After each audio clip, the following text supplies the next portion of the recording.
नमस्कार, मैं हूँ आपकी दोस्त एडवोकेट डॉक्टर मीरा सिंह और आज हम जिस फैसले के बारे में बात करने जा रहे हैं वो मुंबई हाई कोर्ट का एक महत्वपूर्ण फैसला है, जिसके तहत दहेज हत्या के लिए दोषी ठहराए गए इंसान को हिंदू सक्सेशन एक्ट 1956 के सेक्शन 25 के तहत जो मृतक पत्नी है उसकी संपत्ति के उत्तराधिकार से अयोग्य घोषित किया जाता है। जस्टिस एन.जे. जमादार सर ने 2 जुलाई 2024 को एक वसीयतनामा याचिका संख्या 807/2020 में दिए गए फैसले में उत्तराधिकार कानूनों के संदर्भ में हत्या के बारे में बहुत ही क्लियर तरीके से एक्सप्लेन तरीके से बताया है। और ये मामला जो है, एक पिता ने अपनी मृत बेटी की संपत्ति के उत्तराधिकार प्रमाण पत्र के मांग करने के लिए याचिका से दायर करके ये कोर्ट के नोटिस में लेकर आए थे। बेटी की मृत्यु फरवरी 2014 में हुई थी। उनकी शादी को केवल 9 महीने हुए थे। जुलाई 2019 में उसके पति और ससुराल वालों ने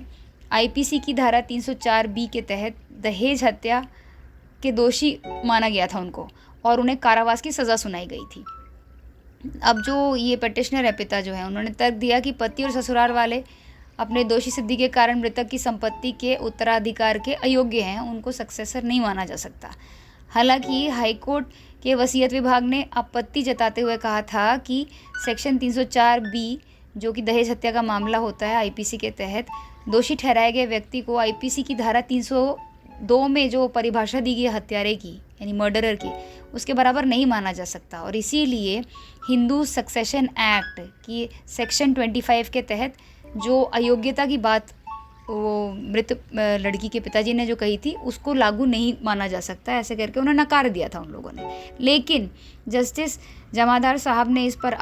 आपत्ति को खारिज करते हुए इस बात पर जोर दिया कि सेक्शन 25 में जो हत्या शब्द की व्याख्या आईपीसी की परिभाषा के आधार पर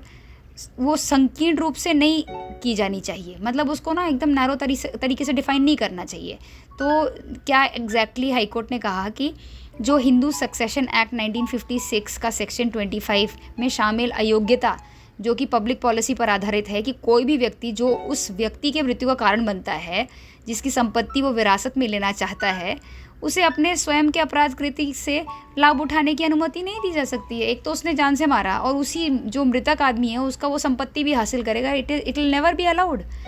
और इस निर्णय पर प्रकाश डाला कि न्याय, समानता और अच्छे विवेक के सिद्धांतों पर आधारित है न्यायालय, और इसका उद्देश्य ये कि व्यक्तियों को उस व्यक्ति की मृत्यु का कारण बनकर अपनी विरासत को तेजी से प्राप्त करने से रोकना है, जिसकी संपत्ति वो विरासत में लेना चाहते हैं। नहीं तो कोई भी उसको आराम से मारेंगे अपनी वाइफ को और उसका अधिकार ले लेंगे, उसका जिसका भी संपत्ति है। तो सबसे महत्वपूर्ण इम्पॉर्टेंट बात जिस पर न्यायालय ने माना है कि भाई उत्तराधिकार अयोग्यता के संदर्भ में जो आईपीसी की धारा 302 में मर्डर को डेफिनेशन दी हुई है और धारा 304 बी में जो दहेज हत्या है, इसके तहत अपराधों के बीच कई सारे बातें हैं जो सिमिलर हैं जब मामला आता है हिंदू सक्सेशन एक्ट का और सेक्शन 25 का। उन्होंने क्लियरली कहा है जस्टिस जमादार साहब ने कि अगर सिविल न्यायालय संतुष्ट हो जाता है, ये बात सिद्ध हो जाती है कि कोई व्यक्ति जो किसी महिला की दहेज हत्या का कारण बनता है वो हिंदू सक्सेशन एक्ट 1956 के सेक्शन 25 के तहत निर्धारित अयोग्यता के दायरे में आता है, उसे सक्सेसर नहीं माना जाएगा। इसी के साथ इस सेशन को मैं समाप्त करती हूँ और फिर मिलेंगे और नए फैसलों की जानकारी हासिल करेंगे और सीखेंगे नए नए लॉ और